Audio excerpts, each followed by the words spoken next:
Imagine this. You walk into a store. The salesman approaches and immediately starts offering you clothes. He explains how good they look on you, how well they fit, how perfectly they suit you.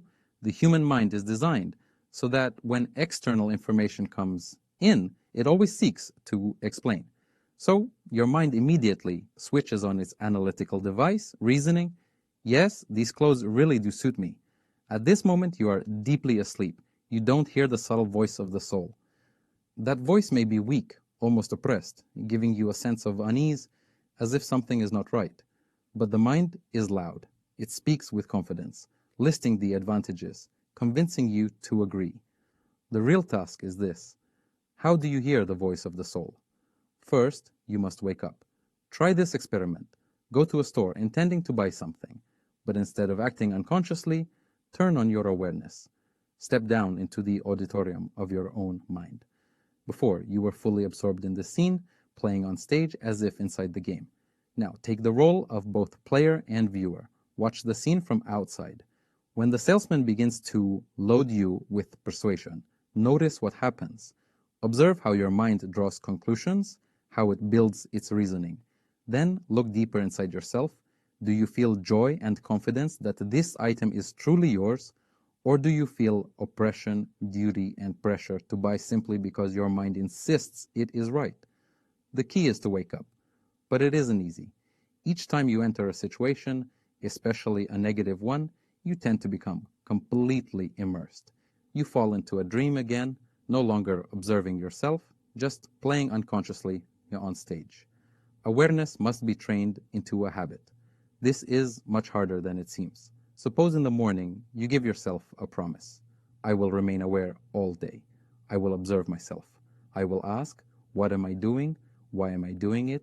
Am I asleep or awake? In practice, you will forget within minutes. Only later, after being lost in the play, will you remember, I was asleep. I was not aware. I didn't hear the voice of the soul. To develop awareness, you need a reminder, a hook.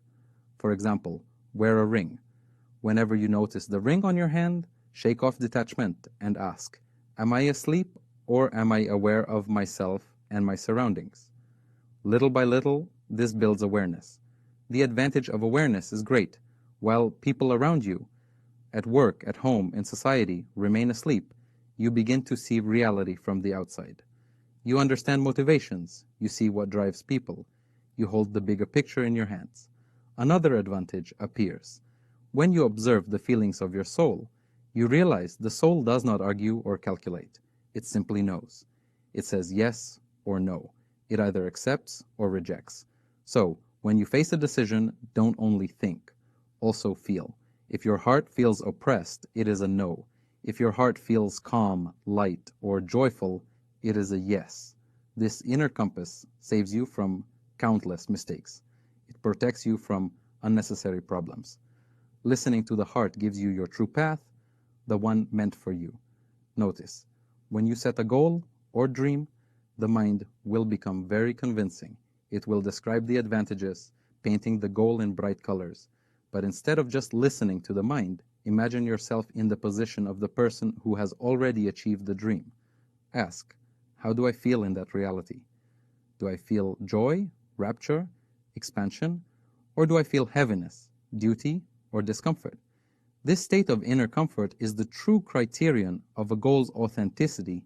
The soul may not always know exactly what it wants, but it always knows what it does not want. It will tell you if you listen. Step back into the auditorium, observe the reasoning of the mind, and feel the whisper of the soul hidden deep inside. It sounds simple, but people rarely do it. Most ignore their feelings, rarely hearing the voice of their heart. Humanity as a whole lives in unconscious dreaming, and this immersion deepens day by day. So, how do you define your true purpose? Do not let the mind alone choose. The mind cannot discover your path. It can only recycle old information. The soul's way is different. Expand your horizons. Go to places you've never been. See what you've never seen. Give your soul new material to respond to. If it sings with joy, you will know this.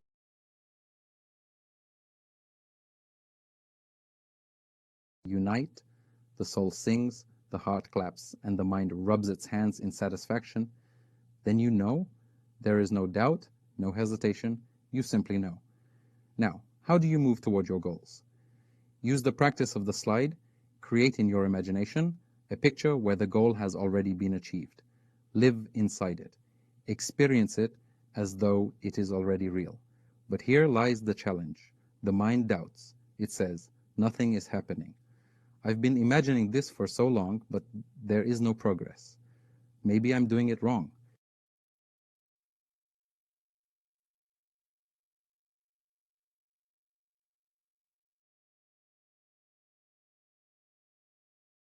When doubts arise, what if nothing works out? Are we moving in the right direction? The mind begins to steer the ship left and right. If you give in to weakness and abandon your dream, your ship may completely change course. But imagine this. Your task is to sail to Antarctica. What course do you keep? Very simple. South. No matter where you are, if you maintain your direction steadily, you will eventually reach Antarctica. The same applies to goals. The most important thing is to stay on course, especially during the test of uncertainty, when nothing seems to happen. At that point, you must hold to your final vision. Keep your attention directed toward the goal, as if it is already achieved. Live inside this virtual reality. Create it vividly in your imagination. I once created such a reality for myself, where I was a genius writing a best-selling book. At that time, I thought, but I am not a genius? How could I possibly write a bestseller?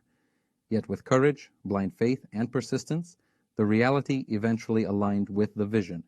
If you rely only on common sense, you will be limited to what is already known and achievable through ordinary effort.